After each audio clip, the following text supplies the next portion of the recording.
All right, so we're just going to review a few quick things about the experiments investigating resistance and resistance versus length. So the first thing we had to do is sketch a diagram to determine a component's resistance. So let's get up where I've got that. So just the things that I'm looking for here, these were mostly pretty good. So we've got a variable resistor, and that's there to allow us to change the current in our circuit. That will give us repeat readings of what the resistance is. We need an ammeter that has to be in series with the component we're interested in, and a voltmeter that has to be in parallel with the component that we're interested in the resistance of. Okay, so that's our circuit diagram. Let's quickly move on because that was generally fine. And so as I said, the role of our variable resistor on our circuit is to allow us to change the current. So some people in here put about controlling the temperature, and that's true. We do want to make sure our temperature isn't changing too much as well. But the key reason we put it in there is actually to allow us to change the current. If we just wanted to control the temperature, we could have just put a large fixed resistor in there. It didn't need to be variable. So the reason it was variable is to allow us to change the current. Okay, so again, I was just touching on this. So, important thing to know about different components. So, if we're using a voltmeter, it has to be in parallel. It does not work if you put it in series. Actually, if you put a voltmeter in series with something, your entire circuit won't work because a voltmeter has something like 100,000 ohms of resistance, something along those lines. Likewise, if you put an ammeter in parallel, an ammeter has near zero resistance, so you will short circuit that component and no current will go through that component anymore. So we have to get these right. Voltmeters have to be in parallel, ammeters have to be in series. Okay, so we're just doing a quick calculation of resistance to check we know the equation we should be using. So this is fairly straightforward. If we want to calculate resistance, all we need to know is potential difference divided by current. This is actually how resistance is defined. It's the potential difference required per unit current. And so we're just going to do our potential difference divided by our current, giving us 3.1 ohms of resistance. Okay, so if a student was doing an experiment and they wrote down the potential difference 3.1 volts, what have they got wrong? So this is a question, see how much you were paying attention to the measuring instruments you were using. So in the video, you should have spotted that the voltmeter gives potential difference readings to 2 decimal places. So well done those of you who picked up on this, which means that any potential difference we record should be given to 2 decimal places. So I just want to dig into that a little bit and explain why that is, because otherwise it's a bit of an arbitrary rule that we're using for no reason. So the reason that we're doing that is the number of decimal places actually tells you something about the value that you're recording. So this voltmeter is reading 2.09. So what that means is the potential difference is anywhere between 2.085 and 2.095 because all of those numbers would round to 2.09. Okay, so this is what we call, so when we measure it, what we're not saying is the value is exactly 2.09. When we write 2.09, we are indicating it's somewhere between these values. So if you write 3.1, you are indicating it's between, hang on, that's complete. That's complete. I've got an extra zero in there for some reason. What I'm indicating is it's anywhere between 3.05 and 3.15 because anywhere between those two would round to 3.1. But that's actually not true. What your voltmeter almost certainly recorded was actually 3.10. So that's actually between 3.095 and 3.105. So by writing 3.1, you are saying there's a much bigger range of potential differences than if you write 3.10. So that's why this is important. The number of decimal places actually tells you something about what you're measuring, and that's why we need to make sure we're recording the correct number of decimal places there. So essentially, to summarize that, so incorrect instrument precision should be 2 dP. There. Okay, so how do we decide which connection to use on an ammeter? And this is actually important because we want to not have lots of broken ammeters in our department. So when we finally get back and we actually start using ammeters, we need to use them correctly to avoid breaking them. So first of all, we always have one connected into this red one here. So that is, the reason it's red is to go, you should always connect in here.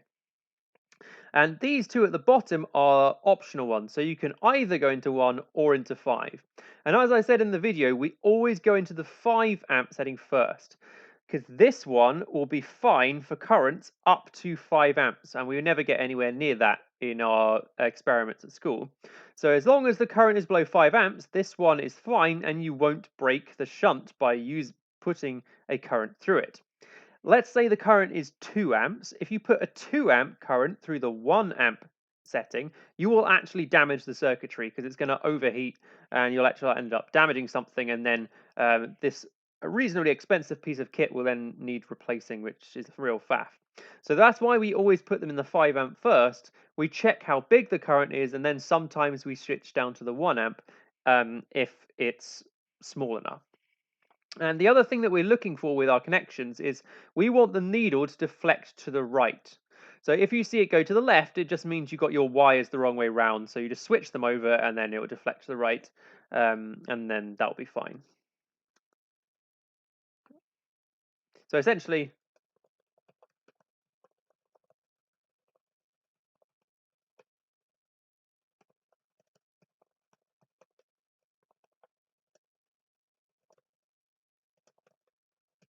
so it's all about safety and protecting our instruments, um, and making sure the current is less than the range of the setting we put it on. Okay, so moving on to resistance versus length. So again, let's start with our circuit diagram there. So this is our circuit diagram here. We actually can't use a variable resistor, which we might want to in here, simply because its resistance is so much bigger than the wire that the wire has no significant impact on the circuit anymore. So we can't put a variable resistor in as much as we might want to. So that's our circuit diagram. Again, our ammeter is in series with the wire, our voltmeter is in parallel with it, and we've just got a 1.5 volt EMF battery there. So there's our circuit diagram. Okay, so why is the battery on its lowest EMF setting? So we are trying to investigate how length affects resistance. So we need to make sure one of the other things that can affect resistance doesn't, and that would be temperature. So the reason we have on the lowest setting, the 1.5, is to keep the current low. So that's actually what we're trying to control in our circuit. We're keeping the current low. And by keeping the current low, we will stop the temperature of the wire increasing. And we need those 2 points in there. So we're keeping the current low, and that is done to stop the temperature increasing. Or what we're actually doing is minimizing the temperature increase. We can't do much to control the temperature actually, but we're minimizing any temperature rise, because the wire temperature is a control variable in this experiment. Okay, so to reduce current and therefore stop.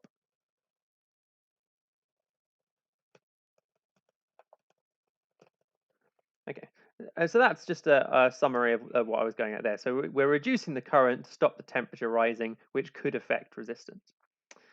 So what do you have to do to the wire to ensure your length measurement is accurate as possible? So looking at the things, most people in their answers got this one here to keep the wire taut. So we need to make sure it's stretched out so there's no kinks in it.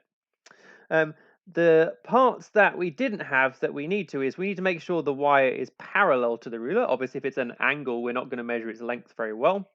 And we need to ensure that the observer is directly above the division. So if I just sketch you a little diagram, so here's your ruler, there are your divisions, and let's say we had a wire that was along here, like this. So as the observer, I would need to get my eye directly over where, yeah, there's a high quality eye. Oh, let's give it some eyelashes, why not? You can tell I definitely did not give up art as soon as I was allowed to at school. So you need to make sure you are directly above the divisions where you're trying to take the measure on. That's where we avoid the parallax error. That just looks more like some sort of hairy insect now. Never mind. Okay, so those would be the three things I'd be looking for there.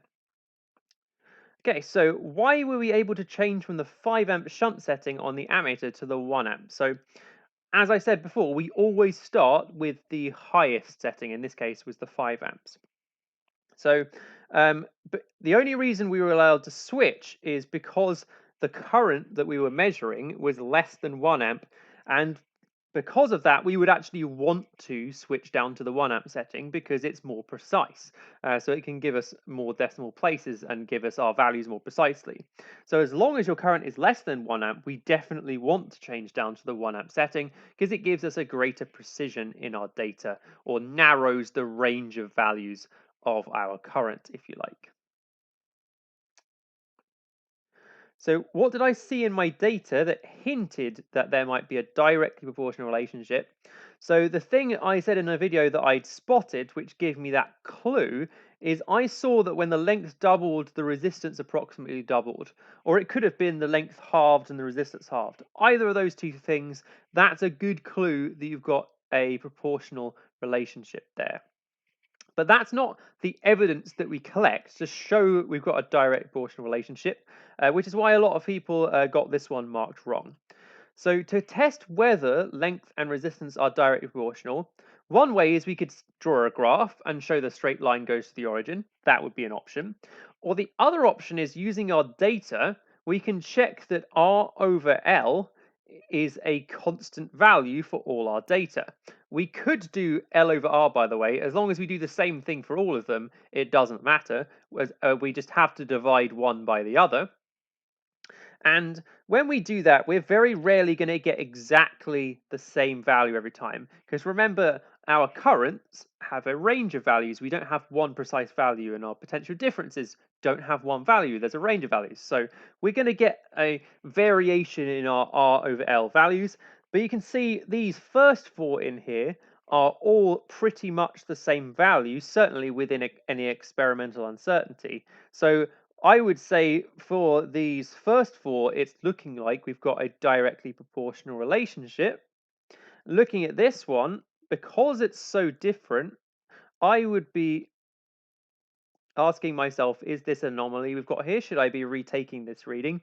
Or the other thing I might be asking is, maybe it's directly proportional, but not at very low resistances because we've got a very high current in this circuit. So maybe our temperature is out of control here.